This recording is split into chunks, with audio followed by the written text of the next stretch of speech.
It is our own irrational thinking that is hurting us by the minute, that is bringing us down, thought by thought by thought by thought.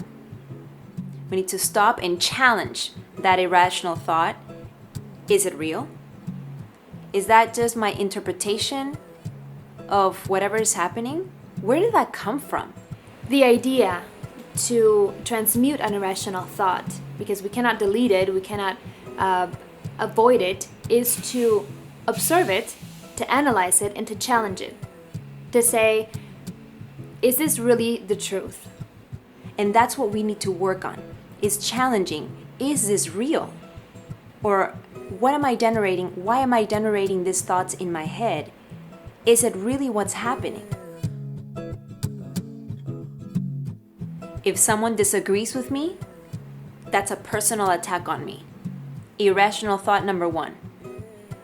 Taking things personal.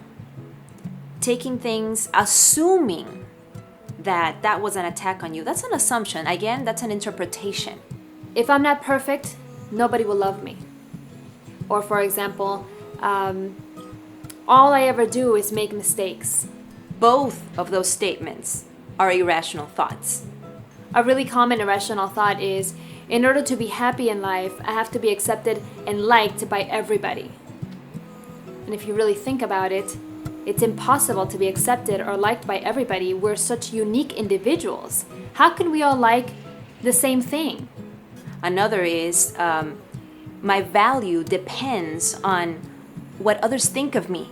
How can you put your value as a person in the hands of other people? The real value for an individual in a much more rational thought and more productive thought would be my thoughts, my actions, my words, my emotions, the things that I do and say and how these align together. That's where my value lies. Here's another irrational thought. If I'm not in a relationship, then I'm alone. That's a very popular irrational thought. I'm going to challenge that right now. You are never alone. Why? Because in the essence of us all, we are all connected to each other. We're all energy, and energy is everywhere. And you know what? You're never alone because you're with yourself. You're inside in this entire universe with thousands of thoughts. And how could I ever be bored with that? Because I have so much to work out and to, create maybe even. So these absolutes are really just irrational thoughts. No one can really escape negative self-talk. But what we can do is understand what is happening so that we can take control of the situation and really work on being those transformers that we are.